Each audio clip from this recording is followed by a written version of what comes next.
Hi hello నమస్తే, నేను మీ Nagini. Welcome to VST news. 2025కి గాను కేంద్ర ప్రభుత్వం పద్మ అవార్డుల జాబితానైతే వెల్లడించింది. వివిధ రంగాల్లో సేవలు అందించిన వారిని ఈ అవార్డులకి ఎంపిక చేసినట్లు సమాచారం. సినీ పరిశ్రమకు చెందిన అజిత్ కు పద్మభూషణ్, సీనియర్ హీరోయిన్ శోభనకి పద్మభూషణ్ అవార్డులు వరించాయి. అంతేకాకుండా నందమూరి బాలకృష్ణకు కూడా పద్మవిభూషణ్ అవార్డుగా లభించడం విశేషంగా చెప్పుకోవాలి.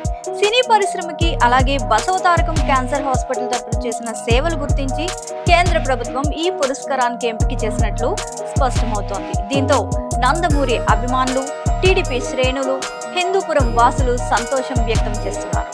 సినీ పరిశ్రమకి చెందిన వారు కూడా బాలయ్యకి అభినందనలు తెలియజేస్తున్నారు. ఈ క్రమంలో జూనియర్ ఎన్టీఆర్ కూడా బాలయ్యకి అభినందనలు తెలపడం విశేషంగా చెప్పుకోవాలి. కంగ్రాచులేషన్స్ బాలబాబాయ్, మీకు పద్మ అవార్డు లభించినందుకు చాలా సంతోషంగా ఉంది అని, సినీ పరిశ్రమకి ప్రజలకు మీరు చేస్తున్న సేవలకు గాను మీరు ఈ అవార్డుకి అర్హులు అని చెప్పడానికి గర్వపడుతున్నామంటూ ఎన్టీఆర్ ట్వీట్ చేశారు.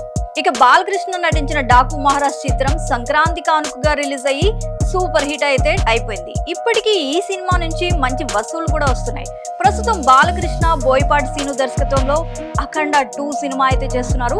ఈ సినిమాపై భారీ అంచనాలు కూడా ఏర్పడ్డాయి. నిరంతర వార్తా శ్రవంతి కొరకు వీక్షిస్తూనే ఉండండి. మీ మా VST news. Please like, share, subscribe.